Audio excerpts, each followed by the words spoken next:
കൊടുവള്ളി നിയമസഭാ മണ്ഡലത്തിൽ UDF സ്ഥാനാർത്ഥിയായി മത്സരിക്കുന്ന പി കെ ഫിറോസാണ് നമ്മളോടൊപ്പം ചേരുന്നത്.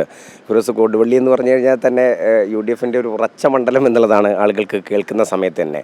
കൊടുവള്ളിയിലേക്ക് വരുന്ന സമയത്ത് എന്താണ് തോന്നുന്നത്? അല്ല, വ്യക്തിപരമായി എന്നെ സംബന്ധിച്ചിടത്തോളം ഞാൻ കഴിഞ്ഞ ദിവസങ്ങളിലൊക്കെ പറഞ്ഞൊരു കാര്യം, എൻ്റെ ഒരു നാട് തന്നെയാണ്. ഞാൻ പഠിച്ചു വളർന്നൊരു പ്രദേശമാണ്. ആ പ്രദേശത്തൊരു ജനപ്രതിനിധിയാവാൻ അവസരം കിട്ടുക എന്ന് പറയുന്നത് തീർച്ചയായിട്ടും സന്തോഷമുള്ള കാര്യമാണ്.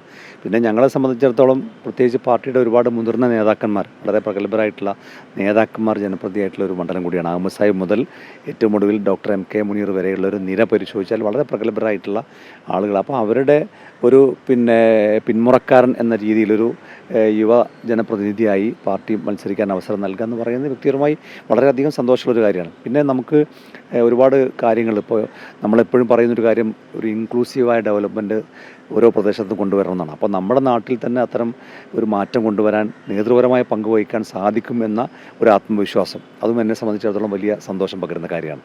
കൊടുവള്ളിയിൽ ഒരു പ്രധാന പ്രശ്നം എന്ന് പറയുന്നത് ഗതാഗതക്കുരുക്കാണ്. ഈ ഗതാഗതക്കുരുക്കുമായി ബന്ധപ്പെട്ടാണ് പ്രതിപക്ഷമാണെങ്കിലും ഇപ്പോൾ കൊടുവള്ളിയിലെ പ്രതിപക്ഷമാണെങ്കിലും ഒക്കെ തന്നെ വലിയ ആക്ഷേപമൊക്കെ ഉന്നയിക്കുന്നത്. എന്താണ്?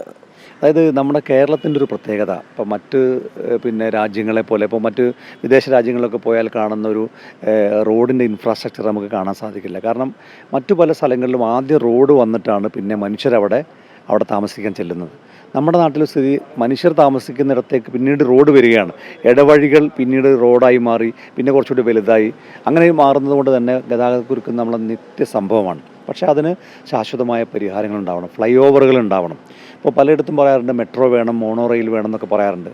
പക്ഷേ അതൊക്കെ പൊതുഗതാഗതം ശക്തിപ്പെടുത്താൻ വേണ്ടിയിട്ടാണ്. ഇത് തീർച്ചയായിട്ടും വേണ്ട കാര്യം തന്നെയാണ്.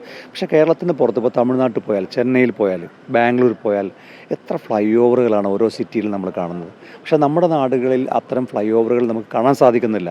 അപ്പോൾ പരമാവധി ഫ്ലൈ ഓവറുകൾ കൊണ്ടുവന്ന്, ബൈപ്പാസുകൾ കൊണ്ടുവന്ന് നമ്മുടെ ഗതാഗതക്കുരുക്കിനൊരു പരിഹാരം ഉണ്ടാകാൻ കഴിയണം. ദേശീയപാത, അപ്പോൾ കൊടുവള്ളി ദേശീയപാതയുമായി ബന്ധപ്പെട്ട് കിടക്കുന്നൊരു പ്രദേശമാണ്. ഈ ദേശീയപാതയുടെ വികസനം എങ്ങും എത്തിയിട്ടില്ല. ആ ദേശീയപാതയുടെ വികസനം എങ്ങനെ കേന്ദ്ര സർക്കാരിൽ സമ്മർദ്ദം ചെലുത്തി എത്രയും പെട്ടെന്ന് സാധ്യമാക്കാൻ കഴിയും എന്നതിനെ സംബന്ധിച്ചുള്ള ആലോചന നടക്കണം. ഇങ്ങനെ ഒരു ഇൻക്ലൂസീവായ ഡെവലപ്മെൻറ്റ് നാട്ടിൽ നടപ്പിലാക്കണം എന്നതാണ് ആഗ്രഹിക്കുന്നത്, വിജയിച്ചു കഴിഞ്ഞാൽ. ഈ യൂത്ത് ലീഗിനെ മുമ്പെങ്ങും ഇല്ലാത്ത വിധം പരിഗണിക്കുന്ന ഒരു സാഹചര്യം കൂടെ ഈ ഒരു സ്ഥാനാർത്ഥി നിർണയത്തിൽ ഉൾപ്പെടെ ഉണ്ടായി.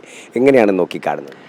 വലിയ പ്രാതിനിധ്യമാണ്, ചരിത്രത്തിലെ ഏറ്റവും ഉയർന്ന പ്രാതിനിധ്യമാണ് ഇത്തവണ യൂത്ത് ലീഗിന് ലഭിച്ചിട്ടുള്ള. 5 പേരാണ് മത്സരിക്കുന്നത്. ഏറ്റവും വലിയ സംഖ്യ ഞങ്ങൾക്ക് കിട്ടിയത് 3 പേരായിരുന്നു യുവജന പ്രാതിനിധ്യം കഴിഞ്ഞ തവണ. പക്ഷേ ഇത്തവണ 5 പേരുണ്ട്.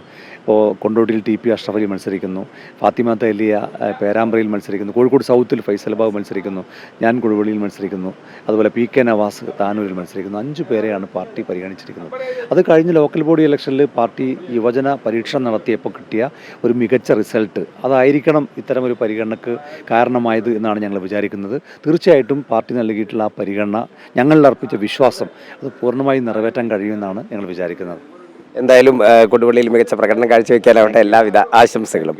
കൊടുവള്ളിയിൽ മുൻപുണ്ടായിരുന്ന UDF MLA-മാരെല്ലാം തന്നെ മികച്ച പ്രവർത്തനം കാഴ്ചവെച്ചവരാണ്. അതേ പാതയിൽ തന്നെ മുന്നോട്ട് പോകുമെന്നാണ് പി കെ ഫിറോസ് പറയുന്നത്. ക്യാമറാമാൻ സജി തറയിലിനൊപ്പം MM രാഗേഷ്, അമൃത ന്യൂസ്, കോഴിക്കോട്.